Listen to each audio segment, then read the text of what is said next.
अस्सलाम वालेकुम students, lesson number 9 soil हम पढ़ रहे हैं। यहाँ तक हमने कल पढ़े थे। आज हम कंटिन्यू करेंगे यहाँ से page number 98। Let us try to understand this with the help of an activity. इस एक्टिविटी की मदद से हम देखेंगे कि सॉइल बनते कैसे हैं। तो एक्टिविटी आप घर पे कर लेना। The weathering process continues in smaller rock pieces until they break into very fine particles. Weathering process जो है कंटिन्यू चलते रहते हैं, यानी रॉक्स जो है छोटे छोटे पीसेस में ब्रेक होते रहते हैं जब तक वो छोटे पार्टिकल्स न बन जाएं।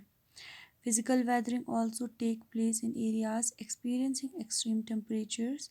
Heating due to relatively high temperatures cause rocks to expand and cooling due to much lower temperature at night results in contraction. Physical weathering जो है उस जगह में भी होते हैं जहाँ पे एक्सट्रीम टेम्परेचर होते हैं, हीट हो यानी हाई टेम्परेचर होने की वजह से बहुत ज़्यादा हीट होते हैं, उस वजह से जो है रॉक्स एक्सपेंड होते हैं। और रात के टाइम पे जो है टेम्परेचर कम होते हैं तो उस वजह से जो है कूल होते हैं। तो उसका रिज़ल्ट क्या निकलता है? कॉन्ट्रैक्शन हो जाता है रॉक्स। ठीक है, हीटिंग की वजह से जो है एक्सपेंड होते हैं और कूलिंग की वजह से कॉन्ट्रैक्शन होते हैं। The constant expansion and contraction of the rocks may result in pieces being broken off.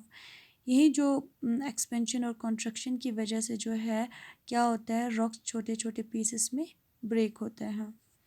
Physical weathering is a continuous process in nature which helps to produce new soils.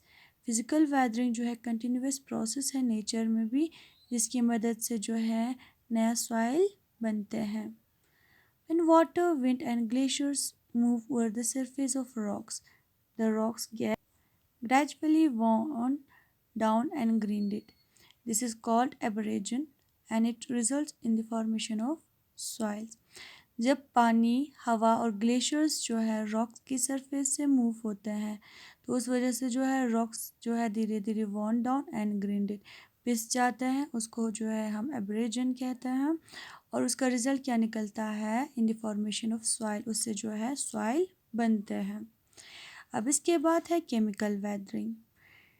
Chemical weathering is the decomposition of rocks through a series of chemical process. Chemical weathering क्या है? Decomposition of rocks किसके through a series of chemical process, यानी rocks के जो है separate हो जाता है किसके थ्रू? केमिकल प्रोसेस के through. It is the more common in warmer areas with lots of water. ये जो है यानी वार्म जो एरिया है, गर्म जो एरिया है, उसमें बहुत कॉमन है विथ लॉट्स ऑफ वाटर, यानी उस जगह में वो जगह बहुत वार्म होता है और उसमें बहुत सारे पानी होता है। ठीक है, बहुत ज़्यादा पानी होता है उस जगह में, उस जगह में जो है केमिकल वेदरिंग कॉमन होते हैं। It brings in a change in chemical composition and thus makes soil different from the original rock. अब ये क्या करता है? केमिकल कंपोजिशन में चेंज लाता है, उस वजह से जो है सॉइल जो है दस मेक्स सॉइल डिफरेंट, यानी सॉइल जो है डिफरेंट बनते हैं ओरिजिनल रॉक से। The chemical changes make the rocks softer that helps in breaking bigger pieces into smaller particles. तो यही केमिकल चेंजेस जो है रॉक्स को सॉफ्ट बनाते हैं, तो उसकी मदद से जो बड़े बड़े पीसेस होते हैं रॉक्स के, वो ब्रेक होके छोटे छोटे पार्टिकल्स बन जाते हैं, यानी वो छोटे छोटे पार्टिकल्स में चेंज हो जाते हैं। ये रहा आपका chemical weathering.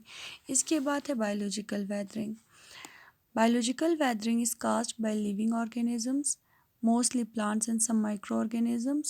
The root of plants grow deep into soil cracks in search of water and nutrients. In the process, they widen and extend the cracks, resulting in breaking down of rocks. Biological weathering जो है किससे होते हैं? Living organisms, ज़्यादातर plants और कुछ micro organisms हैं। जो प्लांट्स के रूट है वो डीप जो है ग्रो होते हैं इनटू रॉक क्रैक्स, ठीक है, in search of water and nutrient. तो वो नीचे जो है ग्रो होते हैं और वो वाटर और न्यूट्रेंट के तलाश में जो है, जो रॉक क्रैक हुआ है उससे जो है वो पानी की तलाश या न्यूट्रेंट की तलाश में निकल जाते हैं, उस जो रॉक क्रैक हुआ है उससे।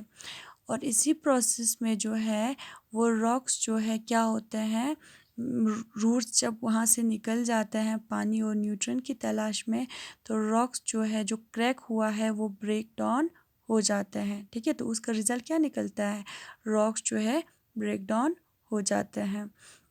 इसके बाद कल हम यहाँ से कंटिन्यू करेंगे। Thank you.